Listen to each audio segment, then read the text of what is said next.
idea what she's saying.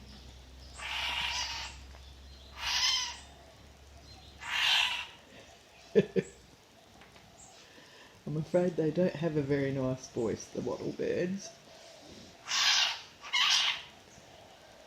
But anyway, Lexi's still fixated. Tilly's upset now because she's not getting any attention.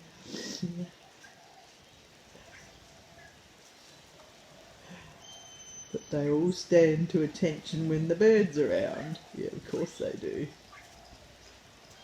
Little bird. Hey, you keep safe, little bird, because I mean you've been coming down too low.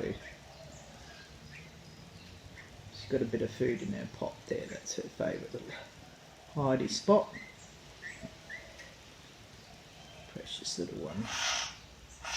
Yeah, you keep making those horrible noises.